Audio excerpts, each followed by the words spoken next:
What's up mga ka-DIY? Ito na po yung sagot sa mga tanong nyo kung paano i-connect ba itong ating mini Bluetooth video okay sa TV at sa DVD player. So madali lang po yan, napakadali lang. Una, syempre kailangan nyo ng TV, kahit anong TV basta meron siyang RCA input sa likod. Ano ba yung RCA input? Papakita ko po sa inyo.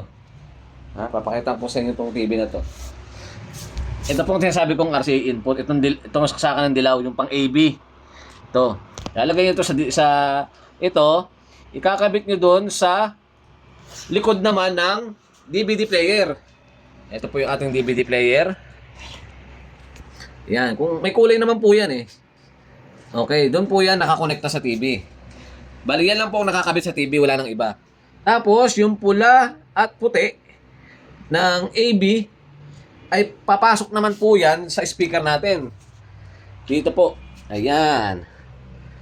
Ayan. Meron po yan left and right. May kulay din yan. Pula at puti. Ano lang po kasimple ang connection.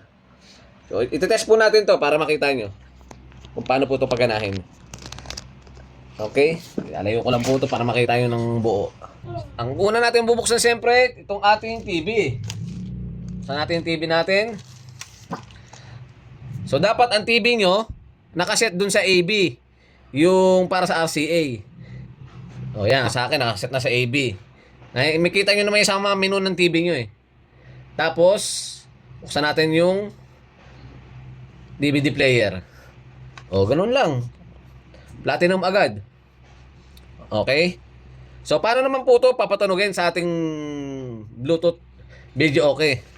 So, since naka-connect na po yung RCA na pula-puti, ayan.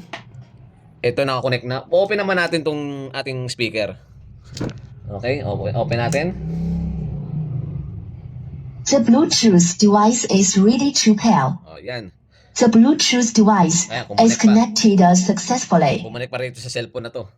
Okay, tapos, harap ngayon tayo ng kanta. Marami nagtatanong kung sambok. Ito, may paborito natin. May paborito ako dito. Itong paminsan-minsan, 1081. So, hindi pa po ito gagana. Kahit magpindot-pindot ako dyan, hindi yan gagana. Ayan o. Wala kayong naririnig. Kasi isiset nyo pa po ito dito. Kailangan po nakaset to dito sa itong may nakita kayong FMT. Ayan, yung FMT sa pinakagitna, yung play post. Kailangan maging line in yan. So, ididiin nyo lang.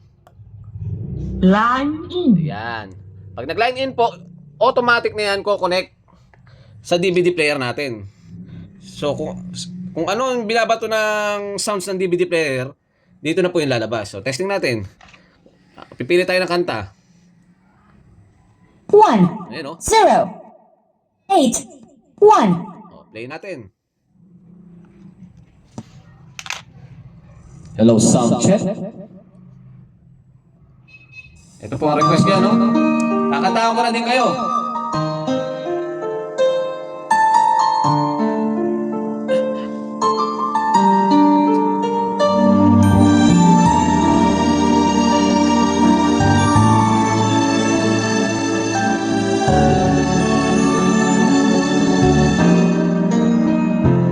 Paminsan-minsan naaalala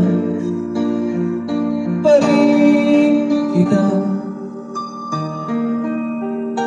Kahit ngayon mayroong nagmamahal na nga iba.